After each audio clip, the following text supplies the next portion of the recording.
Good morning students. आज हम लोग सामाजिक विज्ञान के अंतर्गत भूगोल विषय में अध्याय 5 उद्योग इस पाठ को पढ़ेंगे। उद्योग शब्द का संबंध उन आर्थिक गतिविधियों से है जो वस्तुओं के उत्पादन, खनिजों के खनन एवं अन्य सेवाओं से संबंधित है।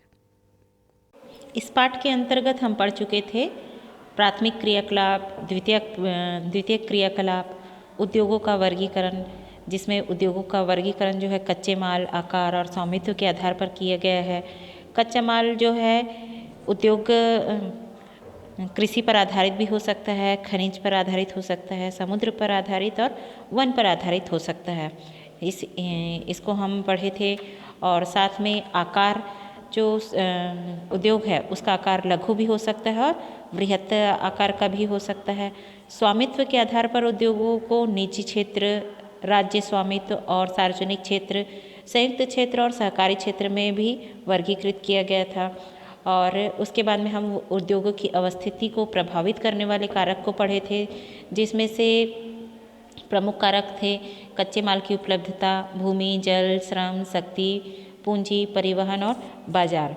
ये जो हैं उद्योगों को प्रभावित करने वाले अवस्थी हैं। उसके बाद में हम औद्योगिक तंत्र पढ़े थे, औद्योगिक प्रदेश पढ़े थे और औद्योगिक विविधता जो आती है उससे बचाव जो है उसे पढ़े थे। साथ ही में प्रमुख उद्योगों का वितरण विश्व में लोहा इस्पात उद्योग, सूती वस्त्र उद्योग और सूचना प्रौद्योगिकी उद्योग के आधार पर किया गया है, जिसमें लोहा इस्पात उद्योग को हम पढ़ रहे थे। भारत में लोहा इस्पात उद्योग कच्चा माल, सस्ते श्रमिक, परिवहन और बाजार का लाभ लेते हुए विकसित हुए। सभी महत्वपूर्ण इस्पात उत्पादक केंद्र जैसे भिलाई, दुर्गापुर, बरनपुर, जमशेदपुर, राउरकेला, बोकारो एक ही प्रदेश में स्थित हैं, जो 4 राज्यों में फैले हैं। एक ही प्रदेश में स्थित हैं और 4 राज्यों में फैले हैं। वे 4 राज्य हैं पश्चिम बंगाल, झारखंड, उड़ीसा और छत्तीसगढ़। भद्रावती और विजयनगर कर्नाटक में, विशाखापट्टनम आंध्र प्रदेश में, सलेम तमिलनाडु में अन्य महत्वपूर्ण इस्पात के केंद्र हैं, जो स्थानीय संस्थानों का उपयोग कर रहे हैं। इसके बाद आता है जमशेदपुर। जमशेदपुर में 1947 के पूर्व भारत में केवल एक इस्पात का कारखाना था। 1947 यानी कि भारत के आज़ादी के पहले भारत में केवल एक ही इस्पात का कारखाना था, जिसमें Tata iron and steel company limited, जिसको टिस्को, शॉर्ट में इसको टिस्को कहा जाता है, यह निजी स्वामित्व में था, मतलब कि किसी एक व्यक्ति के अधिकार में था। वो खुद उसी का वह स्वयं जो था वह उसका मालिक था। स्वतंत्रता के पश्चात सरकार ने यह कार्य अपने हाथ में ले लिया और बहुत से लोहा इस्पात संयंत्र स्थापित किए। झारखंड में स्वर्णरेखा और खरखई नामक जो नदियों के संगम के समीप साक्ची में सन 1907 में टिस्को की शुरुआत की गई थी। बाद में साक्ची का नाम बदलकर जमशेदपुर रखा गया। भौगोलिक रूप से जमशेदपुर देश में लोहा इस्पात केंद्र के रूप में सर्वाधिक सुविधाजनक स्थान पर है। साक्ची को कई कारणों से इस्पात संयंत्र स्थापित करने के लिए चुना गया।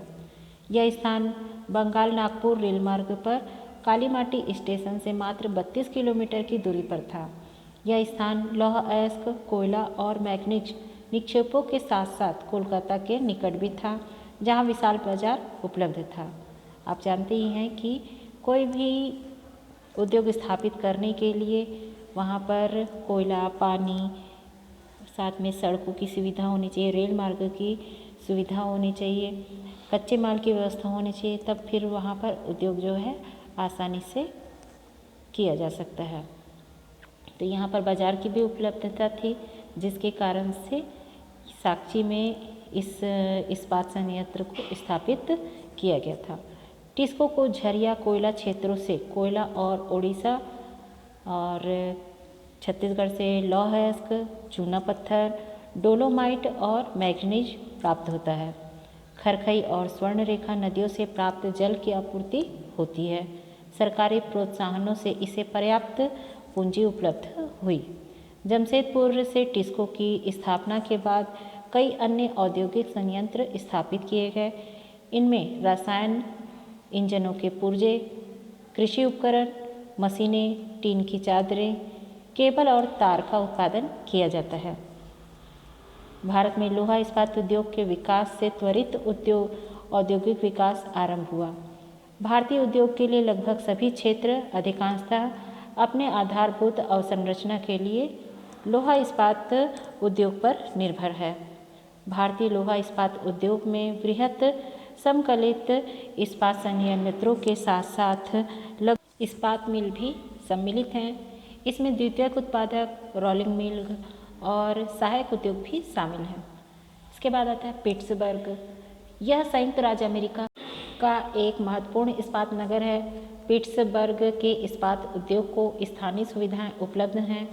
कच्चा माल जैसे कोयला पिट्सबर्ग में ही उपलब्ध है, जबकि लौह अयस्क मिनेसोटा के लोहे के खानों से प्राप्त होता है, जो पिट्सबर्ग से लगभग 1500 किलोमीटर दूर है। इन खानों और पिट्सबर्ग के बीच नौ परिवहन का सर्वोत्तम मार्ग ग्रेट लैक्स जल मार्ग आता है। ग्रेट लैक्स जो है ग्रेट लैक्स के नाम पर सुपीरियर, ह्यूरन, ओंटारियो, मिशिगन और इरी है। इसको ये जो है इन 5 झीलों में से सुपीरियर झील सबसे बड़ी है और जो अन्य की तुलना में उच्च ऊर्ध्व प्रवाह पर स्थित है, तो इन्हीं को जो है ग्रेट लैक्स के नाम से जाना जाता है। यह अयस्क के नौ परिवहन हेतु सस्ता मार्ग है। ग्रेट लैक्स से पिट्सबर्ग तक लौह अयस्क रेलगाड़ियों से लाया जाता है। ओहियो, मोनोगहेला और एलगनी नदियों से प्राप्त जल प्राप्त होता है। आज पिट्सबर्ग में बहुत कम बड़ी इस्पात मिल है। ये मिल पिट्सबर्ग के ऊपर मोनोगहेला और एलगनी नदी के घाटियों में तथा पिट्सबर्ग के नीचे ओहियो नदी के सहारे स्थित है। परिष्कृत इस्पात स्थल और जल दोनों मार्गों द्वारा बाजार में भेजा जाता है। पिट्सबर्ग क्षेत्र में इस्पात मिलों के अतिरिक्त कई अन्य कारखाने हैं। ये रेल पटरी, उपकरण और भारी मशीनों के उत्पादन में इस्पात का प्रयोग कच्चे माल के रूप में करते हैं। तो यहाँ पर हम लोग जितना भी पढ़ रहे हैं उसमें सभी में यही बताया जा रहा है कि जो जहाँ पर लौह इस्पात उद्योग स्थापित किए गए हैं उसके लिए जो भी कच्चा माल हो गया या जल की आपूर्ति हुई या फिर धन की व्यवस्था है, वो सारी चीज़ें जो हैं उपलब्ध होने के कारण से ये उद्योग जो हैं स्थापित हो पाए हैं। इसके बाद आता है सूती वस्त्र उद्योग। अभी तक हम लोग लौह इस्पात उद्योग पढ़ रहे थे, तो लौह इस्पात उद्योग जो है कहाँ कहाँ पर स्थापित किया गया है, जो कि वहाँ पर आसानी से कच्चे माल उपलब्ध होने के कारण से संभव हो पाया है। अब सूती वस्त्र उद्योग में धागे से कपड़े की बुनाई एक प्राचीन कला है। कपास, ऊन, सिल्क, जूट और पटसन का प्रयोग वस्त्र निर्माण में होता है। उपयोग में लाए गए कच्चे माल के आधार पर वस्त्र उद्योग का वर्गीकरण किया जा सकता है। रेशे वस्त्र उद्योग के कच्चे माल हैं। रेशे प्राकृतिक और मानव निर्मित हो सकते हैं। प्राकृतिक रेशे, अब प्राकृतिक रेशे किसे कहते हैं? जैसे कि ऊन जो कि भेड़ के द्वारा प्राप्त होता है, सिल्क, कपास, लिनन और जूट से प्राप्त किए जाते हैं। मानव निर्मित रेशे में नायलॉन, पॉलिस्टर, एक्रिलिक और रेयॉन शामिल है। सूती वस्त्र उद्योग जो है विश्व के प्राचीनतम उद्योगों में से एक है। 18वीं सदी के औद्योगिक क्रांति तक सूती वस्त्र हस्तकताई तकनीकों तथा हाथ करघों से बनाया जाता था। 18वीं सदी में पावरलूम ने पहले ब्रिटेन में और बाद में विश्व के अन्य दूसरे भागों में सूती वस्त्र उद्योगों के विकास को आगे बढ़ाया। आज भारत, चीन, जापान और संयुक्त राज्य अमेरिका सूती वस्त्र के महत्वपूर्ण उत्पादक हैं। अब आपको यही सब भी याद रखना होगा कि रेशे जो हैं प्राकृतिक और मानव निर्मित हैं हो सकते हैं। और प्राकृतिक रेशे कौन कौन से हैं, तो उसमें ऊन, सिल्क, कपास, लिनन, जूट इत्यादि को बताना है। और मानव निर्मित रेशे में नायलॉन, पॉलिस्टर, एक्रिलिक और रेयॉन होता है। इसी प्रकार से भारत में अत्युत्तम गुणवत्ता के सूती वस्त्र उत्पादन करने की गौरवपूर्ण परंपरा रही है। ब्रिटिश शासन से पूर्व हाथ से कते और हाथ से बुने हुए वस्त्रों का एक विस्तृत बाजार था। ढाका का मलमल और मसूलीपट्टनम की छीट, कालीकट के कैलिको तथा बुरहानपुर, सूरत व वडोदरा से सुनहरी जरी के काम वाले सूती वस्त्र गुणवत्ता वाले डिजाइनों के लिए विश्वविख्यात थे, लेकिन हाथ से बने होने के कारण सूती वस्त्र का उत्पादन महंगा और बनने में अधिक समय लेता था। इसलिए परंपरागत सूती वस्त्र उद्योग पश्चिम के नए वस्त्र मिलों से प्रतिस्पर्धा नहीं कर सका, जो सस्ते व अच्छी गुणवत्ता वाले वस्त्रों का निर्माण यंत्रीकृत औद्योगिक यूनिट से करते थे। देश में प्रथम वस्त्र उद्योग 1818 ईस्वी में कोलकाता के समीप फोर्ट गैलेस्टर में स्थापित हुआ था, लेकिन कुछ समय बाद यह बंद हो गया था।